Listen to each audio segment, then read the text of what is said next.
रामरक्षां पठेत् प्राज्ञः पापघ्नीं सर्वकामदां। शिरो मे राघवः पातु भालं दशरथात्मजः। कौसल्येयो दृशौ पातु विश्वामित्रप्रियः श्रुति। घ्राणं पातु मखत्राता मुखं सौमित्रिवत्सलः। जिह्वां विद्यानिधिः पातु कण्ठं भरतवन्दितः।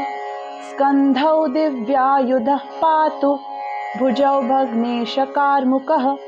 करौ सीतापतिः पातु हृदयं जामदग्न्यजित्। मध्यं पातु खरध्वंसी नाभिं जाम्बवदाश्रयः। सुग्रीवेशः कटी पातु सख्तिनी हनुमत्प्रभुः। ऊरू रघुत्तमः पातु रक्षकुलविनाशकृत्। जानुनी सेतुकृत् पातु जङ्घे दशमुखान्तकः। पादौ विभीषणः श्रीदः पातु रामोऽखिलं वपुः।